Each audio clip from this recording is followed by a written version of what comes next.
अस्सलाम वालेकुम नाज़रीन।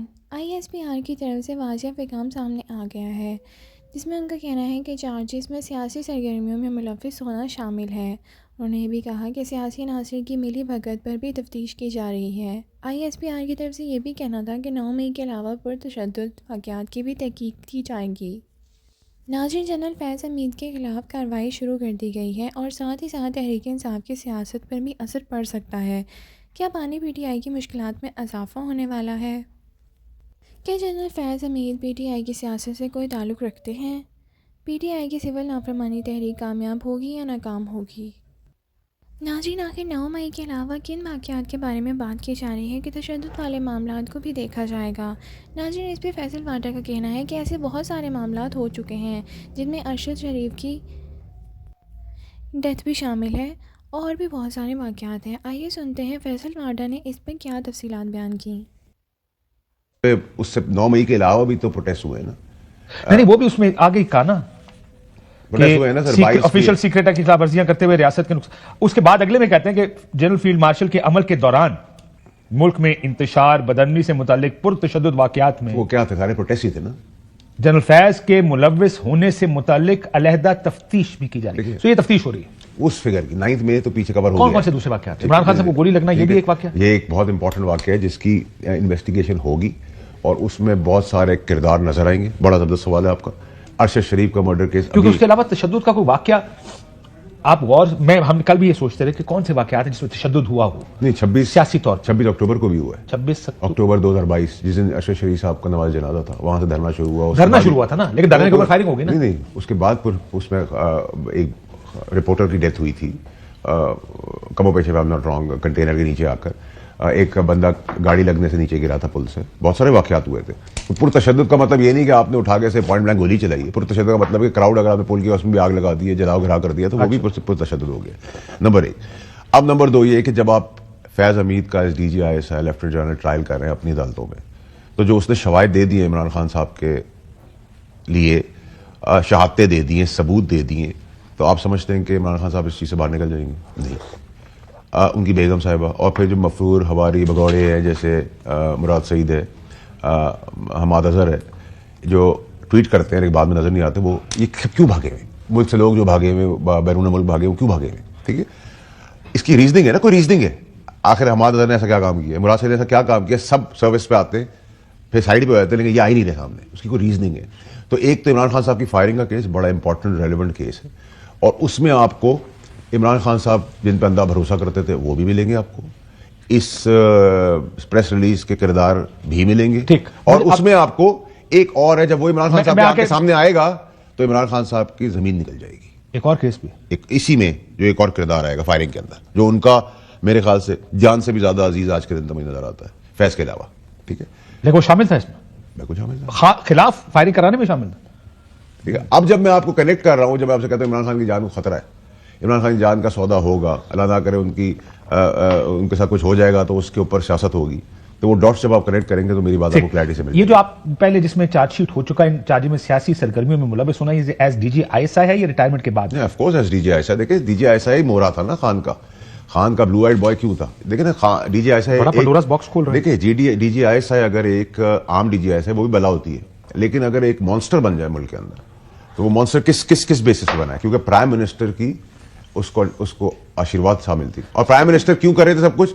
क्योंकि जो जिन भूत इंफॉर्मेशन दे रहा था वो एक अलग चीज थी। पॉलिटिकल ट्विस्टिंग में जिन नहीं होता। नहीं, एक मैंने जिन कहा है, बला मैंने कहा है बला होती है, लेकिन मॉन्स्टर जो है वो आपको कई दहाइयों के बाद ये फैसला था। अगर वैसे और मैं बहुत से लोग आपसे ये सवाल पूछेंगे कि अगर आप कह रहे हैं कि एज DG ISI सियासी सरगर्मियों में मुलव्विस होना, ये आप जो रास्ता या दरवाजा खोल रहे हैं, ये दरवाजा फिर बंद कैसे करेंगे? देखिए, अगर देखें, इसमें आपको बड़ी क्लैरिटी रखनी चाहिए कि इमरान खान साहब ने उसको इस्तेमाल किया और ये अच्छा दरवाजा खोले। मतलब मैं तो उस बात एक तो सबसे इंपॉर्टेंट चीज है कि ये इमरान खान साहब ने इनको भरपूर यूज किया, क्योंकि वो एक अल्टीमेट पावर पोजीशन में थे। DG ISI very powerful position, number 1।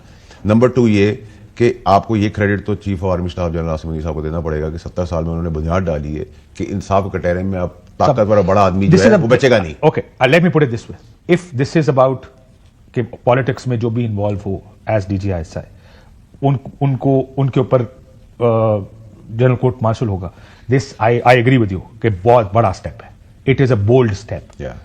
I don't think ये स्टेप पहले कभी लिया गया होगा इस मुल्क में। बिल्कुल सही।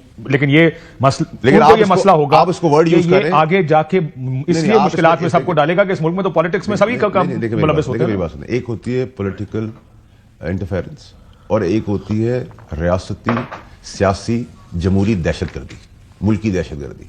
ये दहशतगर्दी है, ठीक है। अगर आप ये कहें कि आज अदालतें सियासत में नहीं है या फौज का एक पर्टिकुलर सेक्शन नहीं होगा, तो वो तो टर्मिनोलॉजीज के तहत है कि ओवरलुक करते हैं, सब चीजों को देखते हैं। तो ये तो सर, लेकिन अगर डीजी आईएसआई सियासत में मुलव्वस, पहले जिसमें चार्जशीट हो चुका है, चार्ज में सियासी सरगर्मियों में मुलव्वस होना, एज डीजी आईएसआई है या रिटायरमेंट के बाद? Of course as DG ISI. देखिए डीजी आईएसआई मोहरा था ना खान का ब्लू आइड बॉय क्यों था? देखिए ना, डीजी आईएसआई पंडोरास बॉक्स खोल रहे हैं। देखिए डीजी आईएसआई अगर एक आम डीजी आईएसआई वो भी बला होती है, लेकिन अगर एक मॉन्स्टर बन जाए मुल्क के अंदर, तो वो मॉन्स्टर किस बेसिस पे बना है? क्योंकि प्राइम मिनिस्टर की उसको आशीर्वाद शामिल थी। और प्राइम मिनिस्टर क्यों कर रहे थे सब कुछ? क्योंकि जो जिन भूत इंफॉर्मेशन दे रहा था वो एक अलग चीज थी। पॉलिटिकल ट्विस्टिंग में जिन नहीं होता। नहीं, एक मैंने जिन कहा है, मैंने कहा बला होती है, लेकिन मॉन्स्टर जो है वो आपको कई दहाइयों के बाद ये फैसला मिलता है। अगर वैसे और मैं बहुत से लोग आपसे ये सवाल पूछेंगे कि अगर आप कह रहे हैं कि एज डीजी आईएसआई सियासी सरगर्मियों में मुलव्वस होना, ये आप जो रास्ता या दरवाजा खोल रहे हैं, ये दरवाजा फिर बंद कैसे करेंगे? देखिए अगर देखें, इसमें आपको बड़ी क्लैरिटी रखनी चाहिए कि इमरान खान साहब ने उसको इस्तेमाल किया और ये अच्छा दरवाजा खुले। मतलब मैं तो उस बात एक तो सबसे इंपॉर्टेंट चीज है कि ये इमरान खान साहब ने इनको भरपूर यूज किया, क्योंकि वो एक अल्टीमेट पावर पोजीशन में थे DG ISI, a very powerful position, number 1।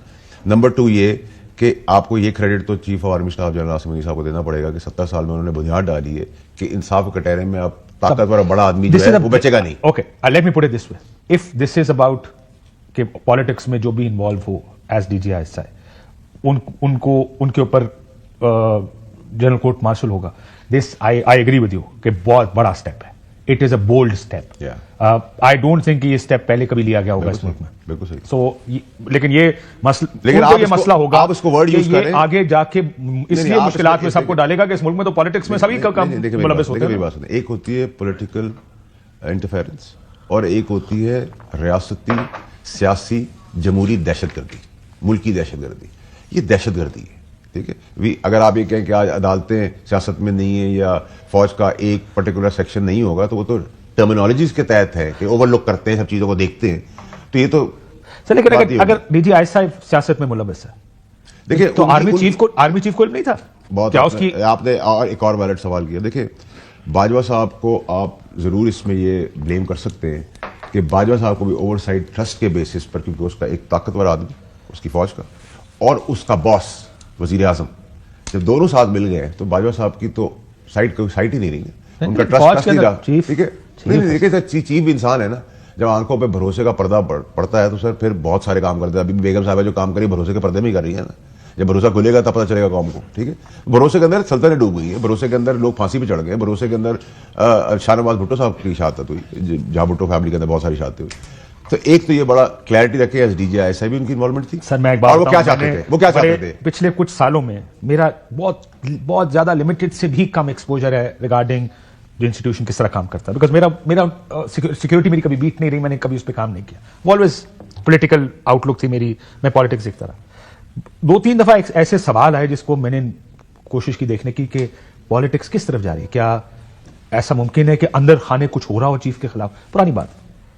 तो मुझे हर दफा एक बताया, आप सब फौज को नहीं जानते, फौज में ऐसा नहीं, मतलब कोई इस साइड का हो उस साइड का हो, एक जुमला में बार बार सुनता था, कासिफ साहब फौज में ये नहीं हो सकता। और ये बड़ी एक एब्सोल्यूट टर्म्स में रिटायर्ड हो या सर्विंग की बात करेंगे कि फौज में ये नहीं होता कि चीफ एक आदमी है, he runs the army and it runs the way it runs because of one unitary command. अगर चीफ, देखिए मेरी बात से कहा, अगर चीफ एक आदमी पर अंदर भरोसा कर रहा है, ठीक है, और वो उसके भरोसे पे खेल रहा है,